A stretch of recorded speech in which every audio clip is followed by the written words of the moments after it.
Pourquoi investir en bourse? Et plus important encore, comment reconnaître et trouver de bonnes compagnies dans lesquelles investir son argent durement travaillé et durement gagné? Bienvenue avec l'Afro Investisseur avec une autre vidéo qui va aider la communauté afro à devenir de plus en plus compétitive. Et sans trop tarder autour du vif du sujet, l'importance d'investir en bourse peut se résumer en 3 points très importants selon moi.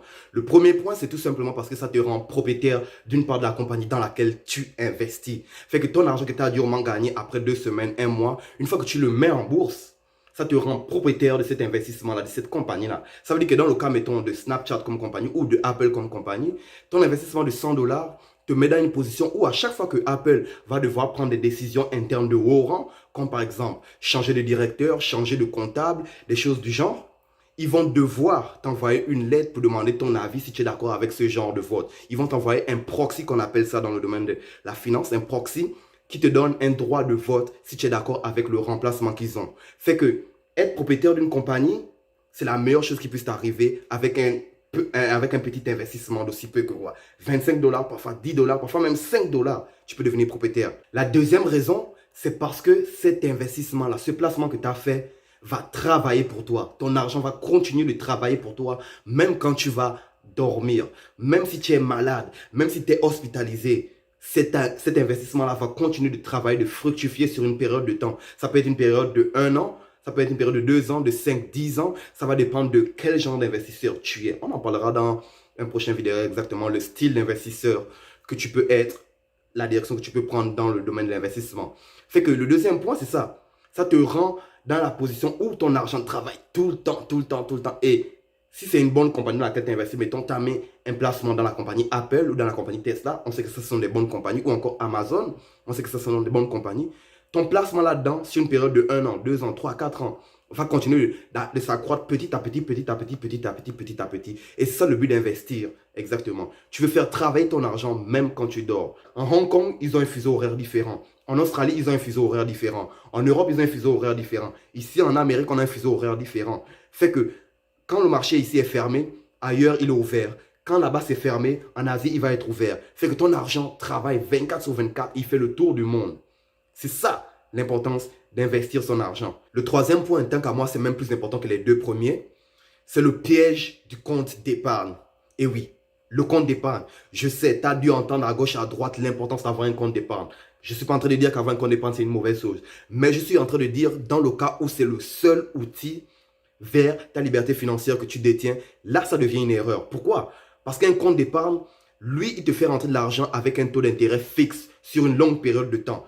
Et tu dois te rappeler que la banque fait tout dans son intérêt à elle, pas nécessairement dans ton intérêt. Chaque fois que tu fais un dépôt dans ton compte d'épargne, la banque, elle prend cet investissement-là, elle prend cette épargne-là, elle va investir ça ailleurs. Elle va investir ça dans l'immobilier, elle va investir ça dans le secteur minier, elle va investir ça dans le secteur du transport. Ton argent durement gagné que tu mets à l'épargne, la banque, elle se sert de ça pour générer des profits.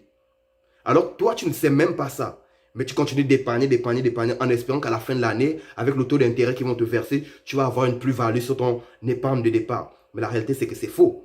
La vraie réalité, c'est que si tu mettais le même montant dans le stock market, en bourse, tu l'investissais en bourse, le rendement de ton investissement en bourse sera plus grand sur la même période de temps que si tu faisais l'épargne. Oui, mais je t'entends déjà me dire, oui, mais Terence, je veux investir. Sauf que je ne comprends pas exactement, je ne sais pas comment trouver les compagnies adéquates pour faire ça. Alors, que dois-je faire? La réponse à ta question est tout aussi simple. Regarde autour de toi. Nous sommes entourés par des marques et des marques et des marques. Au travail, à la maison, quand on voyage, on est entouré par des marques. Notre vie est quasiment dirigée par les spots publicitaires qui sont financés par les marques. Mais ces marques-là, ce sont des business que nous pouvons investir dans. Tu comprends? Ce sont des business. Mais comment alors moi, en tant qu'investisseur, je peux reconnaître une bonne compagnie de mauvaise? Eh bien, c'est parce que je vais me fier sur certains points quand je vais rentrer dans les chiffres, dans les détails de la compagnie. Je vais t'en donner quelques points. Je ne vais pas rentrer en détail là-dedans dans tous les points. On le fera dans une prochaine vidéo. Qu'est-ce que je vais regarder, admettons, dans le cas d'une compagnie comme Apple, ou devrais-je peut-être, je vais prendre ma compagnie la plus préférée, Tesla. Tesla, c'est une compagnie que j'adore parce que j'aime le CEO. Premièrement, je vais regarder la personne qui dirige la compagnie. Quel genre de personne est-ce? C'est une personne stable? C'est une personne folle?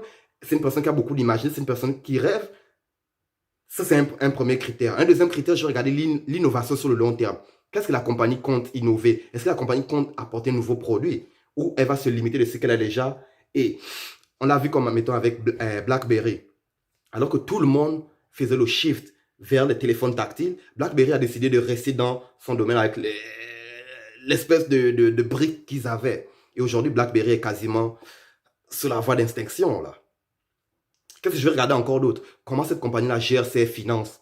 Est-ce que c'est une compagnie qui dépense de l'argent à gauche, à droite juste pour faire de la publicité? Ou c'est une compagnie qui prend les bénéfices qu'elle a fait, réinvestit ça dans le business pour améliorer le business, pour grandir le business, pour le développer encore? Comme dans le cas de Tesla. Tesla n'investit pas dans les spots publicitaires. Tu verras jamais à la télé, sur YouTube, des spots publicitaires de Tesla. Non. La plupart du temps que tu vois des Tesla, ce sont les clients, les particuliers eux-mêmes qui font la publicité de Tesla. Pourquoi? Parce que Tesla a su imposer une marque, un style de vie à ce monde-là. Et ce monde-là le font partager. Et c'est ça la publicité de Tesla. Fait que c'est quelques points que je viens de t'énumérer. C'est sur ça que je veux me baser pour investir.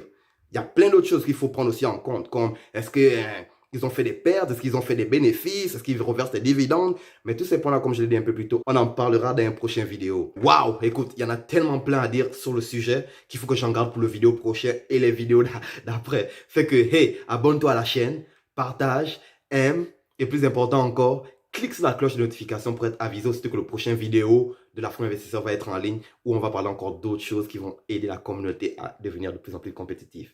À la prochaine avec plus.